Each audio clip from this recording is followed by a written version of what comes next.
Hello everyone, welcome to voice of story teller channel. మనం ఈ వీడియోలో ఊరు పేరు భైరవకోన మూవీ స్టోరీ ఎక్స్ప్లెనేషన్ అయితే చూద్దాం. మీకు ఇలాంటి మరిన్ని మూవీ ఎక్స్ప్లెనేషన్స్ చూడాలంటే ఛానల్కి సబ్స్క్రైబ్ చేసుకోండి. ఇక లేట్ చేయకుండా స్టోరీలోకి వెళ్దాం. ఇక మూవీలోకి వెళ్తే కార్తీక పౌర్ణమికి ఒకరోజు ముందుగా మన కథ అయితే స్టార్ట్ అవుతుంది. అర్ధరాత్రి చీకట్లో ఒక వ్యక్తి భైరవకోన నుంచి పారిపోతూ ఉంటాడు. కానీ అంధకార అసురులు అతని పైన అటాక్ చేసి అతన్ని భైరవకోనలోకి తీసుకుని వెళ్తారు. అక్కడున్న ఒక పెద్దావిడ ఈ భైరవకోనలోకి రావడమే కానీ తిరిగి వెళ్లడం అంటూ ఉండదని చెప్తుంది. ఆ వ్యక్తి తనను ఏం చేయొద్దని ఎంతో ప్రాధేయపడుతున్న అంధకారాసురులు ఆ వ్యక్తిని గండబేరుండ ఉండే రూమ్లో పెట్టి హింసిస్తారు. అతన్నే కాదు, అలా ఎవరైనా ఆ భైరవకోన నుంచి వెళ్ళిపోవాలని చూసినా వాళ్ళని ఆ గండబేరుండ గదిలో ఉంచి హింసిస్తారు. కట్ చేస్తే ఓ దొంగ పెళ్లిలో నగలు కొట్టేస్తాడు. అయితే ఆ ఊరు వాళ్ళు అతన్ని కొట్టి చంపేస్తారనే భయంతో ఒక గదిలో తనని లాక్ చేసుకుంటాడు. ఊరి వాళ్ళు అతన్ని చంపేసేలా ఉన్నాడని పెళ్లి కూతురు పోలీసులకి కాల్ చేసి విషయమంతా చెప్పి త్వరగా రమ్మని చెప్తుంది. అయితే ఆ దొంగ ఎవరో కాదు, మన కథలో హీరో అయిన బసవ. అయితే బసవ ఆ నగలన్నీ తన ఒంటి మీద ధరించి ఒక ఫైర్ ప్రూఫ్ జాకెట్ వేసుకొని దానికి నిప్పంటించుకొని అలా బయటకు వస్తాడు. ఒంటికి నిప్పంటుకోవడంతో బసవని ఎవరు ముట్టుకోరు. దాంతో బసవ అక్కడున్న నదిలోకి వెళ్ళి దూకేస్తాడు. తర్వాత బసవ డ్రెస్ చేంజ్ చేసుకొని బంగారంతో బైక్ మీద వెళ్తుండగా పోలీసు బసవకి ఎదురవుతాడు. కానీ పోలీసులు బసవని చూసి తను వెళ్తున్న బైక్కి స్టాండ్ వేసి ఉండడంతో దాన్ని తీసుకోమని చెప్తాడు. తర్వాత పోలీసు దొంగతనం జరిగిన ప్లేస్కి వెళ్ళగా ఆ బైక్ మీద వెళ్లేవాడే దొంగ అని అర్థమవుతుంది. వెంటనే చెక్ పోస్ట్కి కాల్ చేసి ఆ బైక్ నెంబర్ని బసవ వేసుకున్న డ్రెస్ కాలర్ని చెప్పి వాడిని ఒకసారి చెక్ చేయమని చెప్తాడు.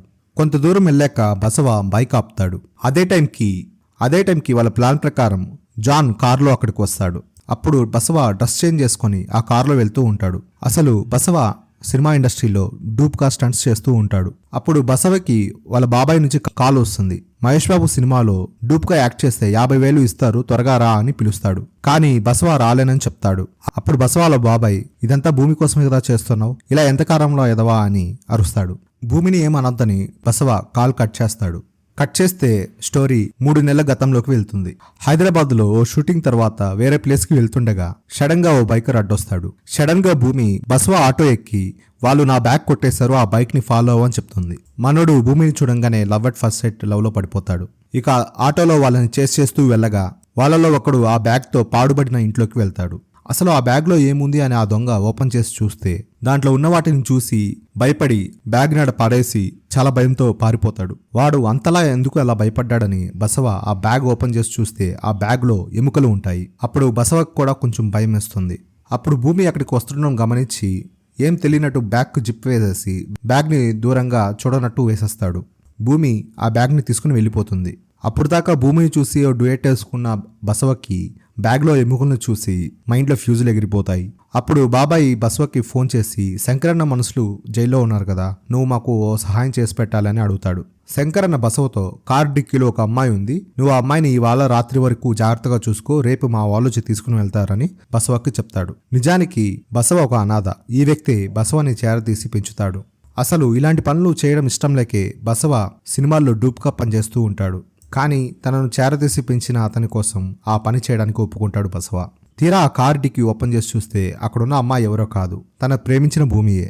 తనకి మత్తుమందు ఇచ్చుంటారు, తను స్పృహ లేకుండా పడిపోయి ఉంటుంది. సో అప్పుడు స్టోరీ ఫ్లాష్ బ్యాక్ నుంచి ప్రెజెంట్కి వస్తుంది. బసవ జాన్ కారులో వెళ్తుండగా రోడ్ పక్కన ఒక అమ్మాయి యాక్సిడెంట్ అయి పడిపోయి ఉంటుంది. అప్పుడు బసవ ఆ అమ్మాయికి ఇంకా ప్రాణం ఉందని హాస్పిటల్కి తీసుకెళ్ళడానికి కారులో ఎక్కిస్తాడు. బసవ వెళ్ళిన కాసేపటికే పోలీసులు ఆ యాక్సిడెంట్ జరిగిన ప్లేస్కి వస్తారు. ఆ యాక్సిడెంట్ ప్లేస్లో పోలీసులకి అర్థమైన విషయం ఏంటంటే అక్కడున్న రక్తం మనిషిది కాదు, ఒక కోడిది. అది అక్కడ కావాలనే ఆ రక్తాన్ని అరేంజ్ చేశారు. నిజానికి బసవ తన కారులో ఎక్కించుకుంది ఎవరినంటే హైవే దొంగ గీతని. తనే ఇదంతా ప్లాన్ చేసి యాక్సిడెంట్లా క్రియేట్ చేసింది. కారులో గీత స్పృహ కోల్పోయినట్లు యాక్ట్ చేస్తూ పనుకో ఉంటుంది. గీత గురించి ఏం తెలియని జాన్ నగల గురించి బసవతో మాట్లాడుతాడు. అప్పుడు గీతకి కారులో 4 కోట్ల నగలున్నాయని తెలుస్తుంది. ఐడీలు బైక్ నెంబర్లు చూసి కాదు మనం పట్టుకోవాల్సింది. ఆ దొంగ ఒంటికి కిరోసిన్ పోసుకున్నాడు, అతని చేతిని చెక్ చేస్తే దొరికిపోతాడని చెక్ పోస్ట్కి పోలీస్ ఇన్ఫర్మేషన్ ఇస్తాడు. బసవ చెక్ పోస్ట్ దగ్గరికి రాగానే పోలీసులు కిరోసిన్ స్మెల్ చూస్తున్నారని తెలిసిపోతుంది. కానీ అప్పటికే ఒక కానిస్టేబుల్ వచ్చి బసవ చేతిని స్మెల్ చూస్తాడు. కానీ తనకి జలుబు చేసి ఉండడం వల్ల స్మెల్ తెలియక వేరే కానిస్టేబుల్ని పిలుస్తాడు. స్మెల్ చూడడానికి వేరే కానిస్టేబుల్ ఎందుకు, నేనే చూస్తానా అని జాన్ స్మెల్ చూసి ఇది తన చేయి కిరోసిన్ స్మెల్ వస్తుందని చెప్తాడు. అప్పుడు వెంటనే బసవ కార్ స్టార్ట్ చేసి అక్కడి నుంచి పారిపోతాడు. పోలీసులు బసవని చేస్ చేస్తూ వెళ్తారు. అయితే బసవ ఓ చీకటి రోడ్లోకి వెళ్లి కార్ లైట్స్ని ఆఫ్ చేస్తాడు. పోలీసులు అది గమనించకుండా మెయిన్ రోడ్లో వెళ్ళిపోతారు. పోలీసులకి వాళ్ళ మొహం తెలిసిపోవడంతో రాబరీ కేసు బుక్ అవుతుందని భయపడుతూ ఉంటారు. జాన్ బసవతో ఇలాంటి టైంలో ఈ అమ్మాయికి హెల్ప్ చేయడం అవసరమా? ఇంత జరిగిన ఆ అమ్మాయి లేదంటే ఆ అమ్మాయి చనిపోయి ఉంటుందని మనం ఇక్కడే ఆ అమ్మాయిని పాతిపెట్టేద్దామని బసవతో అంటాడు. కానీ బసవ తనని హాస్పిటల్కి తీసుకెళ్లాలని ఫిక్స్ అయ్యి జాన్ని కారు ఎక్కమంటాడు. బసవ కారు ఎక్కడానికి వెళ్తున్నప్పుడు ఒక మినుగురు పురుగు కనిపించి దానికి అట్రాక్ట్ అయి దాని వెనకే వెళ్తాడు. అయితే ఒక చోట వేల సంఖ్యలో మినుగురు పురుగులు ఉంటాయి. అక్కడే వేరే రూట్ కూడా కనిపిస్తుంది. వాళ్ళకి తప్పించుకోవడానికి మరో రూట్ దొరికిందని కారులో ఆ రూట్లో వెళ్తారు. ఆ రోడ్ని ఫాలో అయి వెళ్లిన బసవ భైరవ కోనకి చేరుకుంటారు. ముఖద్వారం నుంచి కాస్త లోపలికి వెళ్ళగానే అక్కడ చెక్ పోస్ట్ లాగా ఒక కర్ర రోడ్డుకి అడ్డంగా ఉంటుంది. మంజునాథ్ అనే వ్యక్తి ఆ కార్ బోనెట్ మీదకి దూకి భైరవ కోనలోకి ఇతరులకు ప్రవేశం లేదు, మీరు వెంటనే వెనక్కి వెళ్ళిపోండి అని చెప్తాడు. అయితే కొంత దూరంలో మరో వ్యక్తి కూర్చో ఉంటాడు. అతను మంజునాథుతో కారులో ఆడపిల్ల ఉంది, వెళ్ళనివ్వని చెప్తాడు. అసలు కారులో అమ్మాయి ఉందన్న విషయం అతనికి ఎలా తెలిసిందని బసవ షాక్ అవుతాడు. అలా ఆ తర్వాత వాళ్ళు ఊర్లోకి వెళ్తారు. అక్కడ ఒక చోట కొంతమందిని ఒక పోల్కి కట్టేసి కొడుతూ ఉంటారు. అయినా ఇదంతా మనకెందుకులే అని ఈ ఊర్లో డాక్టర్ ఎక్కడ ఉన్నారా అని కనుక్కొని అక్కడికి వెళ్తారు. అక్కడున్న డాక్టర్, నేను మగవాళ్ళకి మాత్రమే ట్రీట్ చేస్తాను, ఆడవాళ్ళకి నేను ట్రీట్మెంట్ ఇవ్వను అని, ఆడవాళ్ళ వల్లే నా జీవితం నాశనమైందని ట్రీట్మెంట్ చేయకుండా మురాయిస్తాడు. కానీ బసవ ఆ డాక్టర్కి వార్నింగ్ ఇచ్చి నేను సిగరెట్ తాగి వచ్చే లోపల ఆ అమ్మాయికి ట్రీట్మెంట్ అయిపోవాలని చెప్తాడు. బసవ ఫోన్ కాల్ మాట్లాడటానికి సిగ్నల్ లేకపోవడంతో జాన్ని కార్ని చూసుకోమని చెప్పి అలా సిగ్నల్ కోసం ఫారెస్ట్లోకి వెళ్తాడు. ఆ టైంలో ఓ అంధకార అసురుడు బసవ వెనకాలే వస్తాడు. కానీ బసవ వెనక్కి తిరిగి చూడంగానే అక్కడ ఎవరూ కనిపించరు. ఈలోగా జాన్కి ఎవరో అమ్మాయి ఏడుస్తున్నట్టు వినిపించి ఆ శబ్దం వింటూ వెళ్తాడు. అప్పుడు అక్కడ ఒక అమ్మాయిని చూసి, ఎవరండి మీరు, ఎందుకు ఏడుస్తున్నారు అని అడగ్గా, నేను మిమ్మల్ని హక్ చేసుకుని చెప్పొచ్చా అని చెప్తుంది. అప్పుడు జాన్ మురిసిపోతూ చాలా ఆతృతతో వైనాట్ అని హక్ చేసుకోమని చెప్తాడు. అప్పుడు తను నా పేరు తెలియకుండానే మీరు నన్ను ఓదారుస్తున్నారు, మిమ్మల్ని నేను కిస్ చేయొచ్చా అని అడుగుతుంది. అప్పుడు కూడా మనోడు టెంప్ట్ అయ్యి ఓకే అంటాడు. కానీ సడన్గా కనిపించకుండా పోతుంది. తను ఎటువైపు వెళ్ళిందా అని జాన్ వెతుక్కుంటూ వెళ్తాడు. సీన్ కట్ చేస్తే కారులో ఉన్న గీత తన నాటకాన్ని ఆపేసి డాక్టర్ని రాడ్తో కొట్టేసి కారులో ఉన్న నగలతో అక్కడి నుంచి పారిపోతుంది. అప్పుడు తిరిగి వచ్చిన బసవకి డాక్టర్ ఆ పిల్ల అంతా నాటకమాడిందని బసవకి చెప్తాడు. అప్పుడు గీత దారి మధ్యలో అనుకోకుండా సైకిల్పై వెళ్తున్న అతనికి డాష్ ఇస్తుంది. గీత అప్పుడు అతనికి సారీ చెప్పి కారులో వెళ్ళిపోతుండగా ఆ సైకిల్ మీద వెళ్తున్న అతను తన గ్యాంగ్తో ఫాలో అవుతూ ఆ కార్ని చుట్టుముట్టేస్తారు. కట్ చేస్తే డాక్టర్ గీతని నిద్రలేపుతాడు. అప్పుడు బసవ గీతని కారెక్కడా అని అడుగుతాడు. అప్పుడు గీత ఎవరో సైకిల్ మీద వెళ్తూ తనకి క్లోరోఫామ్ ఇచ్చి కార్ను తీసుకుని వెళ్ళిపోయారు అని చెప్తుంది. బసవ దానికి బాగా ఫ్రస్ట్రేట్ అయ్యి, ఈ ఊర్లో వాళ్ళే నా కారుని దొంగతనం చేశారని, ఆ నగలు ఈ కారు ఈ ఊర్లోనే ఉన్నాయి, వెళ్తే నగలతోనే వెళ్తానని అంటాడు. అప్పుడు డాక్టర్ వాళ్ళతో, ఈ ఊరు గురించి తెలియకుండానే ఈ ఊర్లోకి వచ్చారా? ఈ ఊర్లో ఉండేది అంతా దొంగలు హంతకులే. ఈ మధ్యనే చెడ్డీ గ్యాంగ్ వాళ్ళు కూడా ఇక్కడికే షిఫ్ట్ అయ్యారు. బండిపోయినా పర్లేదు, కానీ ప్రాణాలు పొందడానికి హ్యాపీగా ఫీల్ అవ్వండి అంటాడు. అప్పుడు బసవ, రేపు ఉదయానికి ఆ నగలు నా చేతిలో లేవంటే నేను బతికినా చచ్చినా తేడా లేదని అంటాడు. నువ్వు అంత గట్టిగా ఫిక్స్ అయితే ఇక మనం పెద్దమ్మ దగ్గరికి వెళ్లాల్సిందే అని డాక్టర్ చెప్తాడు.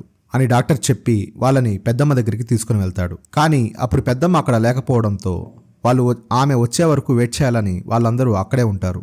పెద్దమ్మ ఒక కోటలోనికి ఎంటర్ అవుతుంది. ఆమె మెట్లెక్కుతుండగా అక్కడ కుక్క ఉంటుంది.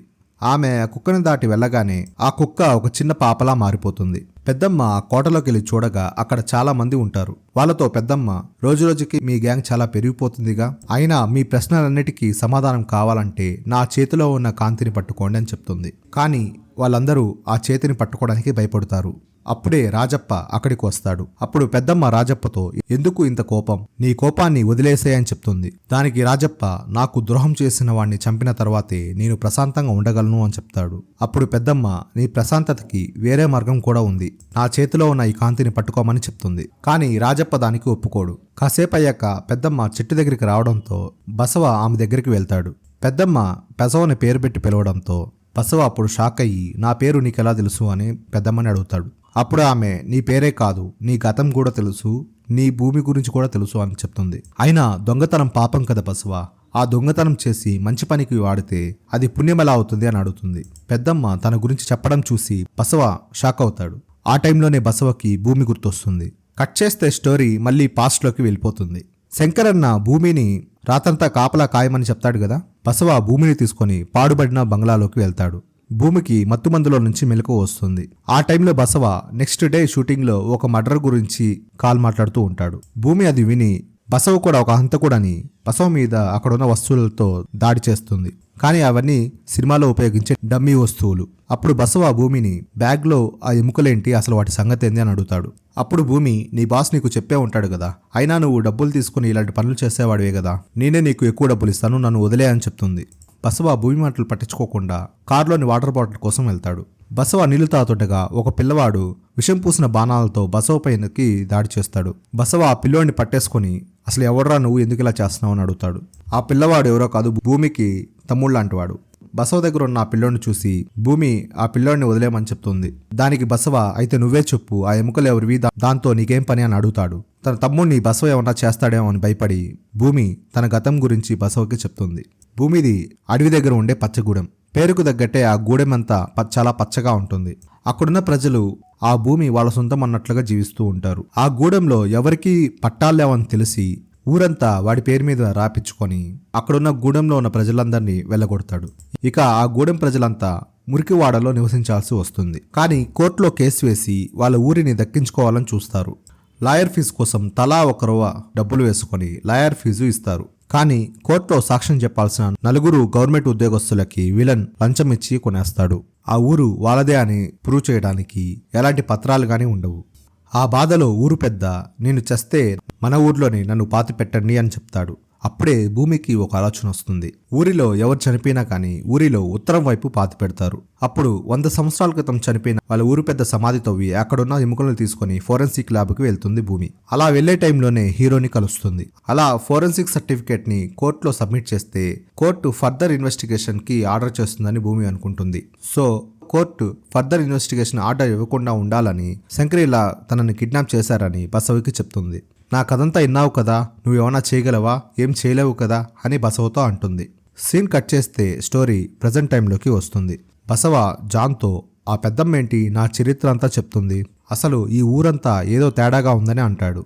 ఆ టైంలో తనని వెంటాడిన సైకిల్ వాళ్ళు వేసే విజిల్ వినిపించి వెళ్ళి బసవకి చెప్తుంది. ఆ సైకిల్ వాళ్ళంతా బసవకి ఒక రోడ్లో దొరికేస్తారు.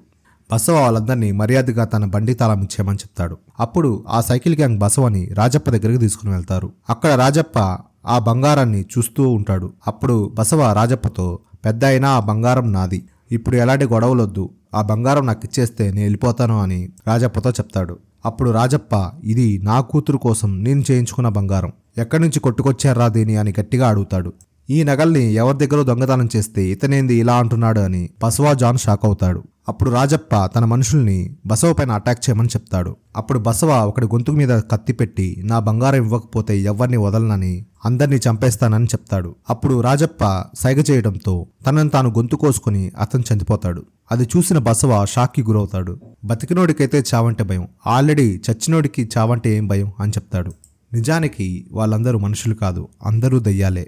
రాజప్ప వాళ్ళందరినీ చంపాలని ఫిక్స్ అయ్యి తన మనుషులతో మాయమైపోతాడు. అప్పుడు బసవ బంగారాన్ని తీసుకొని బయటికి వెళ్ళడానికి చూడగా డోర్స్ అన్ని వాటికవే క్లోజ్ అయిపోతాయి. దెయ్యాలన్నీ జాన్ని బసవని అటాక్ చేస్తూ ఉంటాయి. అప్పుడు వాటన్నిటి నుంచి తప్పించుకోవడానికి అక్కడున్న కిటికీలోంచి బయటకు దూకుతారు.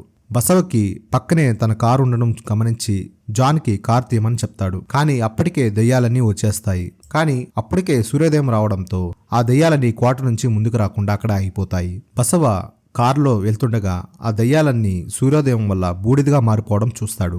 కారులో ఊర్లోకి వస్తున్న బసవకి ఊర్లో వాళ్ళంతా బూడిదలా మారిపోవడం గమనిస్తాడు. జాన్కి తను హక్ చేసుకున్న అమ్మాయి కూడా దయ్యమే అని అప్పుడే అర్థమవుతుంది.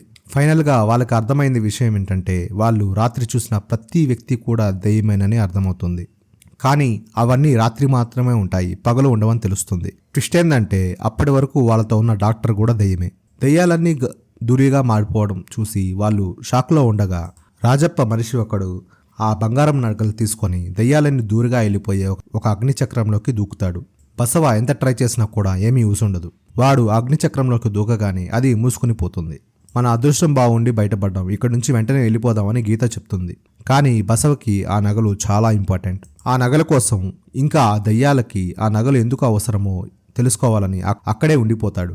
అదే సమయంలో ఓ పూజారి గుడిలోకి వెళ్ళడం చూసి ముగ్గురు ఫాలో అవుతారు. అతను అక్కడ పూజ చేస్తుండగా ముగ్గురు అక్కడికి వెళ్తారు. ఆ పూజారి వాళ్ళతో రాండి మీకోసమే వెయిట్ చేస్తున్నానని చెప్తాడు. బసవ పూజారితో అసలు రాత్రి ఉన్న భైరవ కోన పొగలు మాయమవడం ఏందని అడుగుతాడు. అప్పుడు ఆ పూజారి బసవతో నీ ప్రశ్నన్నిటికీ జవాబు శ్రీకృష్ణదేవరాయల కాలంలోని గరుడ పురాణంలో ఉందని చెప్తాడు. ఇంకా పూజారి ఆ భైరవకోన హిస్టరీ గురించి చెప్పడం స్టార్ట్ చేస్తాడు. ఈ భైరవకోన తలుపులు ప్రతి ఏటా కృష్ణపక్షం నాడు తెరుచుకొని శుక్రపక్షానికి మూసుకుంటాయి. కొందరు గరుడ పురాణం అనుసరించి భైరవకోనలోకి వెళ్తారు. తర్వాత వాళ్ళ ఆచూకీ కూడా తెలియదు. ఆ విషయం రాయల వారికి తెలిసి భవిష్యత్తులో భైరవకోన వల్ల ఆపదలు వస్తాయని గరుడ పురాణంలోని ఆఖరి 4 పేజీలను తీసేసి గరుడ పురాణాన్ని చలామణిలోకి తెచ్చాడు. సంపూర్ణమైన జీవితాన్ని అనుభవించిన ఏ ఆత్మ కూడా భైరవకోనలోకి రాదు. కోపంతో, ద్వేషంతో, పగతో రగిలిపోయే ఆత్మలు మాత్రమే ఈ భైరవకోనలోకి వస్తాయి.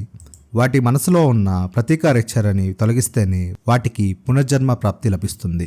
భైరవకోనలోకి అడుగుపెట్టిన ఎవరు కూడా తప్పించుకోకుండా ఉండడానికి అష్టదిక్కుల అంధకార అసురులు కాపలా ఉంటారు. అప్పుడు బసవ పూజారిని ఆ పెద్దమ్మ కూడా పగతో రగిలిపోయే ఆత్మేనా అని అడుగుతాడు. దానికి పూజారి ఆ పెద్దమ్మే ఈ భైరవకోనకి పెద్ద దిక్కు. శివుడు భయాన్ని, ఆత్మల ప్రేమని ఆత్మలకు చూపిస్తూ వాటిని మార్చే ప్రయత్నం చేస్తుంటుంది. ఆమె దగ్గరున్న శివదండం ఆత్మలను కంట్రోల్ చేస్తూ ఉంటుంది. ఈ రోజుతో భైరవకోన తలుపులు మూసుకుని పోతాయి. మళ్ళీ తెరుచుకోవాలంటే 1 year పడుతుంది. అదృష్టం వల్లే మీరు బతికి బయటపడ్డారు. ఇక్కడ నుంచి వెళ్ళిపోండి అని చెప్తాడు. నీకు కావాల్సిన ఆన్సర్స్ అన్ని దొరికాయి కదా, ఇక్కడ ఉంటే డేంజర్, మనం ఇంక వెళ్ళిపోదామని జాన్ బసవతో అంటాడు. దానికి బసవ, నగలు లేకుండా మనం ఎక్కడికి వెళ్ళగలం, మనకి డబ్బులు కావాలి, ఈ రాత్రికి ఆత్మలు మళ్ళీ వస్తాయి, మనం రాజప్పని మోసం చేసి ఎలాగైనా ఆ నగలను కొట్టేయాలని బసవ అంటాడు. నగలు వాడి కూతురు కోసం చేయించాడు కదా, మనం వాళ్ళ కూతుర్నే తెచ్చిస్తే మనకి ఖచ్చితంగా ఆ నగలు ఇచ్చేస్తాడు. రాజప్ప చనిపోయి 20 సంవత్సరాలు అవుతుంది. సో వాడికి వాళ్ళ కూతురు ఎలా ఉంటుందో వాడికి తెలియదు. దాంతో గీతని రాజప్ప కూతురిగా బతిమలాడటంతో గీత కూడా ఓకే అంటుంది. కానీ ఇదంతా ఎందుకు చేస్తున్నావు, ఇంత రిస్క్ చేయడానికి కారణం ఏంటో చెప్తేనే నేను చేస్తానని గీత అంటుంది. దాంతో బసవ ఇంత రిస్క్ చేసేది తను ప్రేమించిన అమ్మాయి కోసం అని తెలిసి గీత ఓకే అంటుంది. అయితే వాళ్ళు మోసం చేయాల్సింది ఆత్మల్ని కాబట్టి రాజప్ప గురించి వాళ్ళ కూతురి గురించి తెలుసుకోవడానికి ఆ నగలు కొట్టేసిన ఊరికి వెళ్తారు. అక్కడున్న చంద్రాన్ని ట్రాప్ చేసి అసలు మీకు ఆ నగలు ఎక్కడివి అని బసవ గట్టిగా అడుగుతాడు. బసవ తనను చంపేస్తాడేమో అని చంద్ర బసవకి నిజం చెప్పేస్తాడు. రాజప్ప ఒక దోపిడీ దొంగ.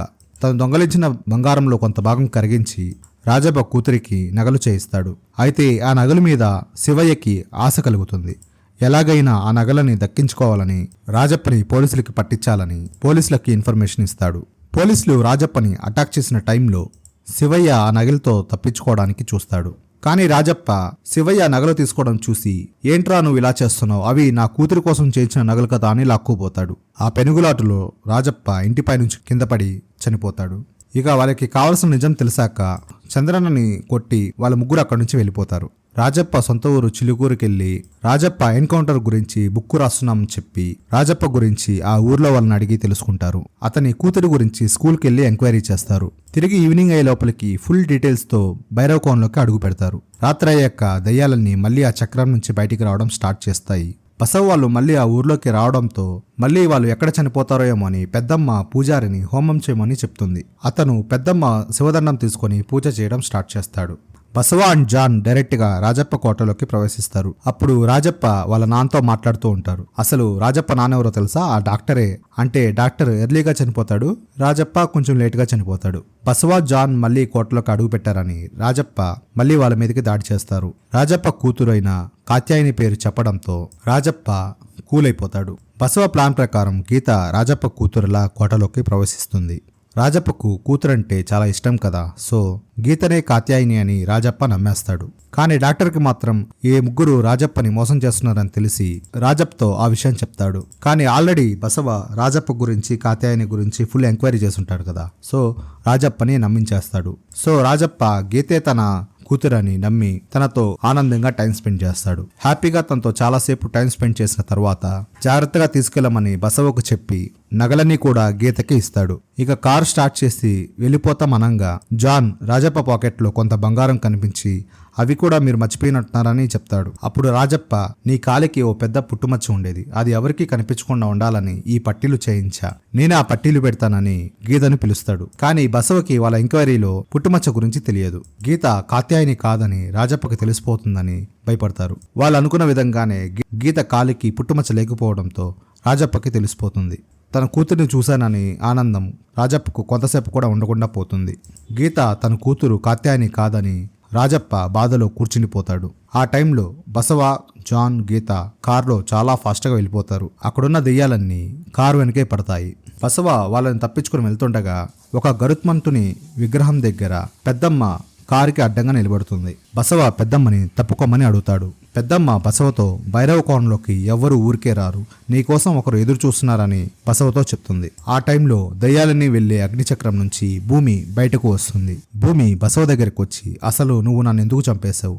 నన్ను చంపడమే కాదు, నీ వల్లే మా ఊరి వారందరూ ఇప్పుడు ఇల్లు లేకుండా ఉన్నారని, బసవే భూమిని చంపాడని గీతకు తెలిసి చాలా షాక్ అవుతుంది. బసవ భూమితో, ఇప్పుడు నేను చేస్తున్న ప్రతి పని మీ ఊరి కోసమే చేస్తున్నా అంటాడు. బసవ అబద్ధాలు చెప్తున్నాడని, వీడు భైరవకోణ నుంచి బయటకు వెళ్ళకూడదని చెప్తుంది. రాజప్ప వాడి సంగతి నేను చూసుకుంటా, నువ్వు వెళ్ళమ్మా అని చెప్తాడు. రాజప్ప మనుషులు బసవని సరౌండ్ చేసి బాగా కొడుతూ ఉంటారు. భూమి పెద్దమ్మ దగ్గరికి వెళ్లి బసవ చెప్పింది నిజమా అని అడుగుతుంది. యాక్చువల్గా మినుగురు పురుగుల దగ్గర రోడ్డు కనిపించి బసవ వస్తాడు కదా, వాడి చావు నేను కల్లారా చూడాలని భూమి అడగడంతో పెద్దమ్మ బసవని భైరవకోనికి వచ్చేలా చూస్తుంది. పెద్దమ్మ భూమితో, నీకు నిజం తెలియాలంటే నా చేతిలో ఉన్న కాంతిని పట్టుకో అని చెప్తుంది. ఆ కాంతిని పట్టుకోవడానికి భయపడినా కానీ నిజం తెలుసుకోవడానికి ఆ కాంతిని పట్టుకుంటుంది. అప్పుడే భూమికి తెలుస్తుంది బసవ తనని చాలా ప్రేమించాడని. భూమిని బసవ కిడ్నాప్ చేసిన తర్వాత బసవ వాళ్ళ బాబాయ్కి ఫోన్ చేసి, శంకరన్న నుంచి నేను భూమిని కాపాడబోతున్నా, నువ్వు శంకరన్నకు దొరకకుండా పారిపో అని చెప్తాడు. కానీ బసవ కాపాడుతున్నాడు అన్న విషయం భూమికి తెలియదు. ఆ విషయం తెలియక తను ఇంకా తన తమ్ముడు బసవని ఆ హౌస్లో లాక్ చేసి అక్కడి నుంచి పారిపోతాడు. అలా పారిపోయే టైంలో భూమి శంకరన్నకు దొరికిపోతుంది. కానీ భూమి తన చేతిలో ఉన్న విషం పూసిన కత్తితో శంకరన్నని పొడుస్తుంది. శంకర్ మిగిలిన వాళ్ళని తనని చంపేయమని చెప్తాడు. భూమి ఇంకొకరిని కూడా ఆ సూయితో పొడిచి అక్కడి నుంచి పారిపోతుంది. బసవ అక్కడికి వచ్చి చూడగా శంకరన్న చనిపోయి ఉంటాడు. బసవ భూమిని చంపేయాలనుకున్న ఒక్కొక్కడిని చంపేస్తూ ఉంటాడు. వాళ్ళల్లో ఒకడిని కత్తితో నరుకుతుండగా బసవ చేతిలోని కత్తి చాలా ఫోర్స్గా రావడంతో ఆ కత్తి భూమి మెడకి తగిలి భూమి చనిపోతుంది. తన చేతుల మీదుగానే తను ప్రేమించిన అమ్మాయిని చంపానన్న బాధతో బసవ చాలా కుమిలిపోతాడు. తర్వాత తనే గూడెంకి వెళ్లి అందరికీ క్షమాపణ చెప్తాడు. భూమి ఆత్మకి శాంతి చేకూరాలంటే కనీసం ఈ ఊరి ప్రజలకి వాళ్ళ ఊరు దక్కేలా చేయాలని బసవ అనుకుంటాడు. విలన్ దగ్గర లంచం తీసుకున్న 4 గవర్నమెంట్ ఆఫీసర్స్ దగ్గరికి వెళ్లి ఆ ఊరికి వాళ్ళకు దక్కేలా చేయమని బతిమలాడతాడు. దానికి ఆ 4 అధికారులు, నిజం దాయడానికి మాకు 50 లక్షలు ఇచ్చారు, కానీ నువ్వెంత ఇవ్వగలవు అని అడుగుతారు. అప్పుడు బసవ తలా 1 కోటి ఇస్తా అంటాడు. దాంతో కోర్టులో నెక్స్ట్ హియరింగ్ కల్లా 4 కోట్లు రెడీ చేసుకోమని వాళ్ళు చెప్తారు. బసవ నగలను దొంగతనం చేయడం, ఇంత రిస్క్ చేయడం కూడా భూమి కోసం, ఇంకా ఆ భూమిని ఆ గూడెం ప్రజలకు అప్పగించడం కోసమే ఇదంతా చేస్తున్నాడు. బసవ ఇదంతా తన కోసం చేస్తున్నాడని భూమికి తెలిసి భూమి పెద్దమ్మతోటి ఎలాగన్నా బసవని రాజప్ప నుంచి కాపాడమని అడుగుతుంది. అదే సమయంలో పూజలో ఉన్న శివదండం దానికదే బసవ దగ్గరికి చేరుకుంటుంది. కానీ అప్పటికే రాజప్ప మనుషులు బసవని బాగా కొట్టిపారేస్తాడు. బసవ శివదండం పట్టుకొని పైకి లేచి అక్కడున్న అందరినీ అటాక్ చేస్తాడు. అందరూ దెయ్యాలే కదా, సో శివదండం ముందు ఎవరు నిలవలేకపోతారు. బసవ ఆ శివదండంతో రాజప్ప దగ్గరికి వెళ్తాడు. రాజప్ప, నన్ను చంపి నా కూతురిని అనాథం చేసిన వాడిని చెప్పకుండా నేను నరకానికి వెళ్ళలేను అని అంటాడు. నీ చావుకి తనే కారణమని రియలైజ్ అయ్యి, శివయ్యే నీ కూతురిని కన్న కూతురులా పెంచుతున్నాడు, ఇప్పుడు నువ్వు వాడిని చంపేస్తే మళ్ళీ నీ కూతురు అనాథ అవుతుందని బసవ చెప్తాడు. ఫస్ట్లో పోలీసులకి పెళ్లి కూతురు ఫోన్ చేసి చెప్తుంది కదా, ఆ అమ్మాయే రాజప్ప కూతురు కాత్యాయిని. తన దగ్గర నుంచే బసవ నగలు కొట్టేస్తాడు. సో శివయ్య ఉన్న గూడెం ప్రజల్లో వాడి వల్లే అక్కడ గూడెం ప్రజలు భూమిని కోల్పోతారు. అందుకే బసవ అదే ఊరు నుంచి నగలు కొట్టేసి గవర్నమెంట్ ఆఫీసర్స్కి ఇవ్వాలనుకుంటాడు. రాజప్పకు తన కూతురు సంతోషంగా ఉందని తెలిసి శివయ్య మీద ఉన్న పగని తీసేస్తాడు. ఇంకో 10 నిమిషాల్లో తెల్లవారుతుంది అనంగా రాజప్ప సెల్ ఫోన్లో తన కూతురు ఫోటో చూస్తూ కూర్చుంటాడు. భూమి బసవతో మాట్లాడుతూ కూర్చుంటుంది.